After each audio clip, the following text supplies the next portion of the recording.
Hi, in this video I'm going to show you guys how I make regular tuna for my family. I did make vegan tuna for myself, so if you guys want to see that recipe, go ahead and look in the description box.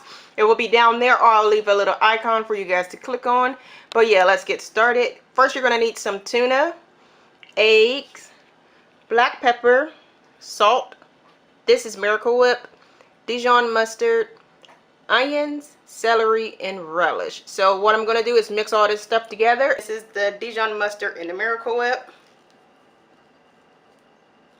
Just mix all, dump that in there. Next is going to be the celery, relish, and onions.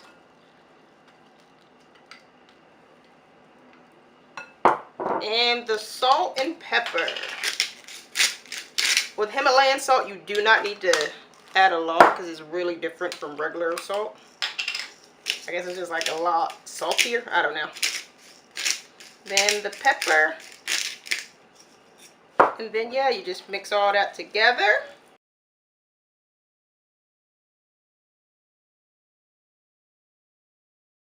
And there you have your tuna. Alright, so I'm just going to put this tuna sandwich together for my son Joseph. So just add the tuna mixture with a little bit of lettuce. My bread is toasted only on one side.